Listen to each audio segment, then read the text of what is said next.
Boxing, a.k.a. Mr. Mo Shine himself, a.k.a. El Adobo, a.k.a. El Sazon, a.k.a.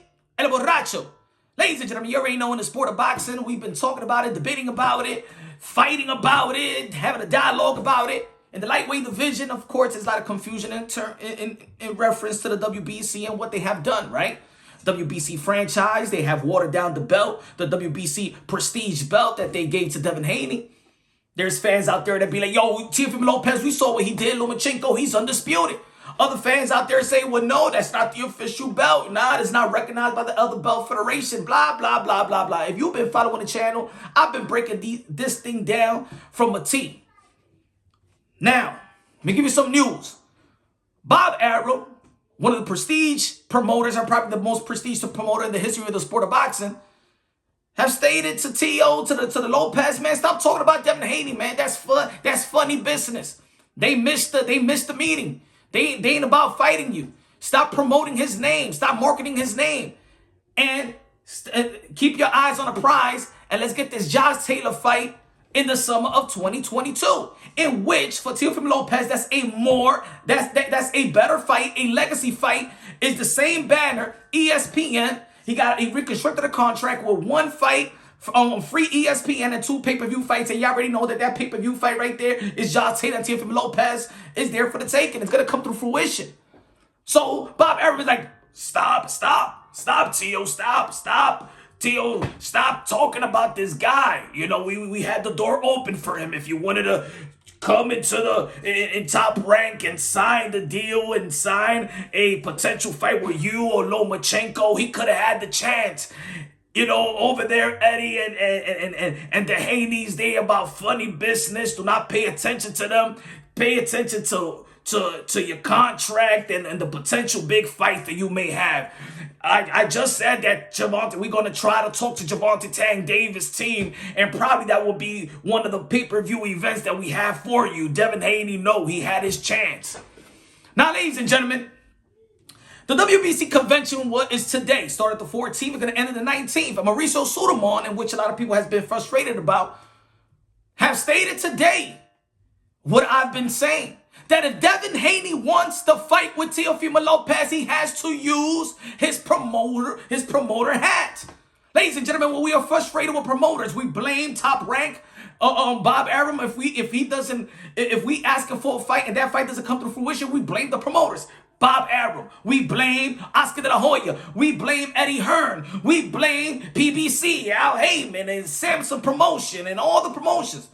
If you consider yourself as promotion, in which we're going to give respect to Devin Haney by being one of the youngest promoter in the history of the sport of boxing, throwing money, flinging around, telling everybody else that got more followers, telling everybody else that I make more money than you because I am a promoter, and you got to ask for, you got to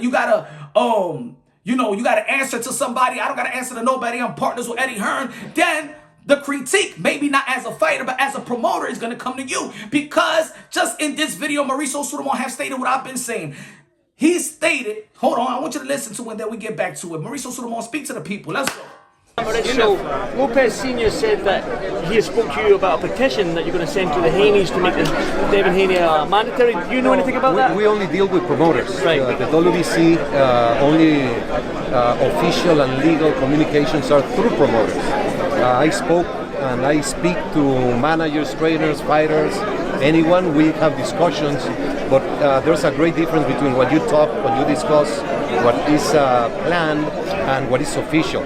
So everything has to come through the promoters. Sulaiman, the president of the WBC, let me give you the line that is more important than anything else that I've been trying to tell y'all since day one, almost for 2 years. The official and legal communications are through promoters. Official and legal communications are through promoters. What is Devin Haney? A promoter, a licensed promoter of the state of California. If Devin Haney wants Teofimo Lopez, he will file a petition. Not necessarily what you heard with the gentleman that questioned Mauricio Sulaiman stated that the WBC president was going to draw a petition. No, that was wrong. I think that Teofimo Lopez Sr. was confused in saying that Mauricio Sulaiman is going to draw a petition. No, the petition is going to be filed by Devin Haney if he wants Teofimo Lopez and file a petition so you could be mandated to Teofimo Lopez. The Top Rank is not going to do it. And put it this way, this is what I've been trying to tell y'all folks. If Bob Arum doesn't want the fight, like he's telling Teofimo Lopez, forget about Devin Haney. He's telling the whole world, no, the fight ain't going to happen. They funny business. They had the chance to deal with us. He said he was a free agent. It looks like he's not a free agent. He wanted Eddie Hearn. It's all a debacle. That was all cap. Devin Haney was never a free agent, ladies and gentlemen, because why did they need Eddie Hearn to go to the meeting when he's a free agent? That was all cap. Devin Haney was never a free agent. Devin Haney, Matchroom, Eddie Hearn, who is one of the prestigious promoters in the sport of boxing. I love that, Eddie Hearn. But he capped so much when it terms to Devin Haney because he knows that the fighters that they pick, they go around saying that nobody wants to fight Devin Haney and Devin Haney can't make the fight and things of that nature. You only saying that so when they pick the opponents like Santiago, like Gamboa, like Nel Nares, when they petition and request the WBC for those fights, then when we question why are you fighting Santiago, then they come out, well, nobody else want to fight us. So they pretended like he's a free agent and he could go anywhere. And we all saw in all reality that nah, he was never a free agent. That's just to fool the people. So when they pick the opponents, like they was thinking about Lee Selby and Maxie Hughes, people gonna be like, why you picking that opponent? Oh, because, you know what I'm saying, nobody wants to fight.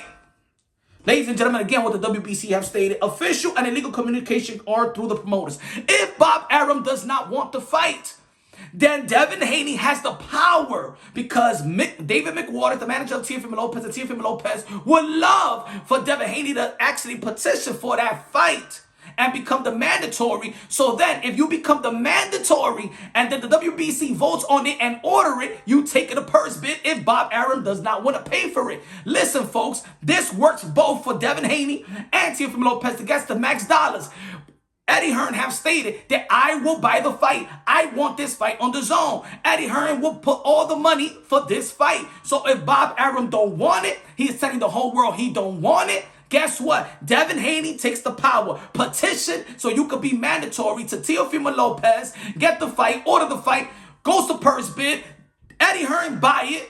It goes to the zone, and y'all get the max dollars. And in the end of the day, whether you say he is undisputed, whether you say he is disputed, which I know what the hell Teofimo Lopez did versus Lomachenko, that means undisputed. But if you were to dispute that, at the end of the day, a fight with Devin Haney and Teofimo Lopez is still undisputed, ladies and gentlemen. At the end of the day, we all win. If Bob Arum don't want to see it, Eddie Hearn is willing to pay for it. But it needs Devin Haney, the licensed promoter, to make it official and illegal communications or through the promoter. Bob Arum's not going to petition for it. Devin Haney has all the power to make this fight happen February 2022. If Devin Haney doesn't petition to be mandated, in which Mauricio Sudamon said in the TBV, the boxing voice, when that's in the crew, good looking out with the questions and things of that nature. You could petition for the fight. The WBC will vote on it, will order it. You be the mandatory to Teofimo Lopez. Again, I'm going to say it again so you can get it. Boom. Bob Arum said, no. I'm not going to pay for it. No. Okay, we taking a purse bid. Boom. Eddie Hearn comes in, buys the fight. Teofimo Lopez versus Devin Haney. In case we got to see him get through Jojo Diaz, we got to see Teofimo Lopez get through George Campbell so they can't look past their opponent. You can look through your opponent, but can't look past your opponent. Ladies and gentlemen, this is Punch Drunk Boxing. I keep it real. I keep it logically, unbiasedly, and objectively. I'm teaching y'all folks. If y'all don't want to listen, if it goes to 1-3 and not the other, you don't want the fight. Y'all just capping. This is the best scenario. This is the only scenario so we can see 2022 in February, Devin Haney versus Teofimo Lopez. Devin Haney, you the boss. You the promoter. We giving you props for being a promoter. It's time for you to act like a boss and petition for the fight. If you don't petition for the fight, everything has been capped, always been capped, and it's going to continue to be capped.